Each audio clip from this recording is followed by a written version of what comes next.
श्रोते हो नमस्ते. आपल्या सर्वांना शुभ दिवस. श्रोते हो, जीवनाचा प्रवास करत असताना कमी बोला आणि जास्त ऐका. जितकं तुम्ही कमी उघड करता तितकंच लोकांना जाणून घ्यायची इच्छा होते. श्रोते हो, सोप्या पद्धतीची कला अवगत करा. सगळं काही एकाच वेळी सांगण्याऐवजी सूचक संकेत द्या. लोकांना अजून जाणून घेण्याची इच्छा ठेवा. शांत आणि स्थिर वागणूक करा. भावना नियंत्रित ठेवा. शांतता ही गोडतेमध्ये भर घालत असते. शब्द काळजीपूर्वक निवडा. विचारपूर्वक आणि खोलीनं बोला, कारण तुमचे शब्द हे प्रभावी ठरत असतात. आपलं खाजगी जीवन हे खाजगीच ठेवायचं. आवश्यकतेपुरतं शेअर करायचं, कारण थोडी गुप्तता ही अधिक परिणामकारक असते. गोड देखावा परिपूर्ण करा.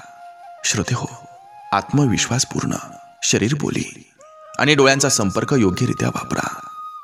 मनमोहक छंद जोपासा. एखादा अनोखं आणि अनपेक्षित कौशल्य आत्मसात करा आणि अनपेक्षित बना. कधी कधी सवयी मोडा आणि इतरांना आश्चर्यचकित करा. नक्की विचार करा.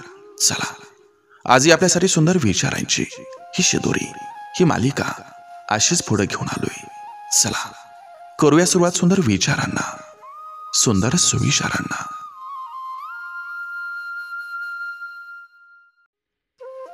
शांत असणं चुकीचं नसतं, पण त्रास सहन करून शांत बसणं हे मात्र नक्कीच चुकीचं असतं. झोप आली तर सगळं विसरायला लावते आणि नाही आली तर खूप काही आठवायला भाग पाडते. नात्यामध्ये दुरावा येण्याचं सर्वात मोठं कारण म्हणजे एकमेकांसोबत शांतपणे संवाद न करता स्वतःच्याच मनानं समोरच्या व्यक्तीच्या परिस्थितीचा अंदाज लावून त्याला समजून न घेता चुकीचं ठरवणं. कितीही दुरावा असला तरी वाट बघायची सवय झालेली असते, कारण ती व्यक्ती अगदी खोलवर मनात शिरलेली असते.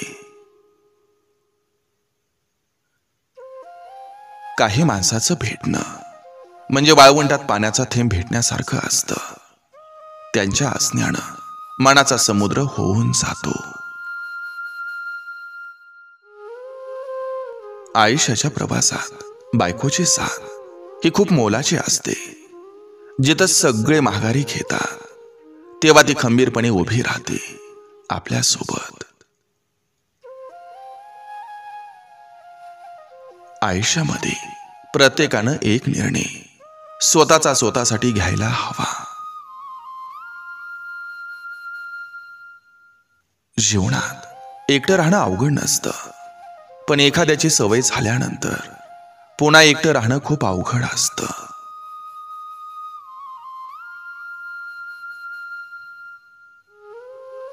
माणूस मोठा झाल्यावर बालपण विसरतो. लग्न झाल्यावर आई वडील विसरतो. मुलं झाल्यावर भावंड विसरतो. श्रीमंत झाल्यावर गरिबी विसरतो. आणि म्हातारा झाल्यावर विसरलेल्या सगळ्यांना आठवतो. एकदा मनात बसलेली स्त्री त्या पुरुषाला एकदम अप्सरेसारखी भासत असते.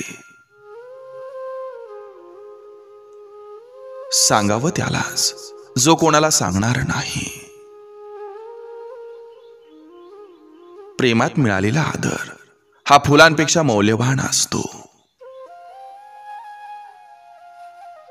आयुष्यात काही नाती उशिरा भेटतात, पण खूप खास असतात. खोटं का असेना, हसणं कायम आपल्या हक्काचं असतं. आयुष्यात जगण्यासाठी खूप काही असतं, फक्त कोणाची तरी मनापासून साथ असावी लागते. प्रेम हे फक्त भेटणं नाही, तर एकमेकांसाठी जगणं असतं. नाते दाखवायचे नसतात, तर ते निभवायचे असतात. होकाराला शब्दांचं महत्व नसतं.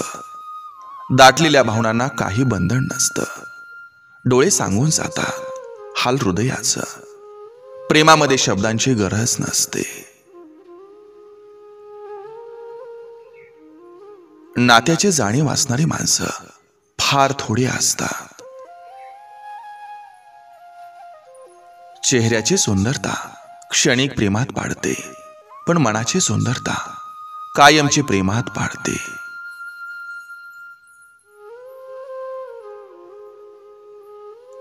जर दोन समजूतदार मन ही एकत्र असतील तर ते प्रेम नक्कीच आयुष्यभरासाठी टिकतं. एकदा डोळं भरून पाहण्यासाठी कितीतरी दिवस वाट बघावी लागते. नातं तुटेल या भीतीनं जोडीदाराचं चुकीचं वागणं हे सहन करायचं नसतं, नाहीतर आयुष्यभर त्रास सहन करावा लागतो. चांगल्या माणसापर्यंत पोहोचण्यासाठी एकदा तरी वाईट माणसांच्या सहवासातून यावं लागतं. कारण वाईट माणसं जेव्हा मन दुखावतात, त्या दुःखातून चांगल्या माणसांना ओळखण्याची वृत्ती ही आपोआप जन्मास येते. चांगलं स्टेटस ठेवण्यापेक्षा चांगलं कर्म करा, कारण देव स्टेटस नाही तर कर्म बघत असतो. चप्पल ही कितीही सुंदर असली तरी पायातच ठेवावी. डोक्यावर घेतली तर आपल्याच अंगावर घाण पडते.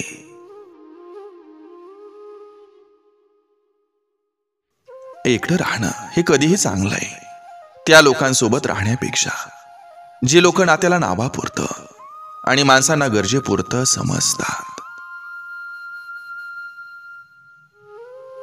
जास्त उठाठेव करू नका. मनी आपल्या देखील शांतता वसू द्या. एखाद्यास त्याच्या प्रतीची कळकळ बकवास वाटत असेल तर त्यास त्याची काशी करू द्यावी. सुपात असलेल्या लोकांनी माजायचं नसतं, कारण एक वेळ त्यांनाही जात्यामध्ये जायचं असतं.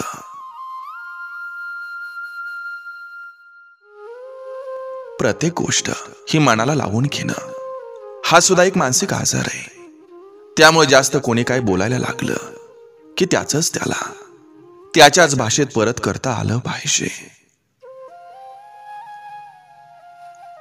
वाईट वेळ ही निघून जाते, फक्त त्या वेळेला काही वेळ द्यावा लागतो.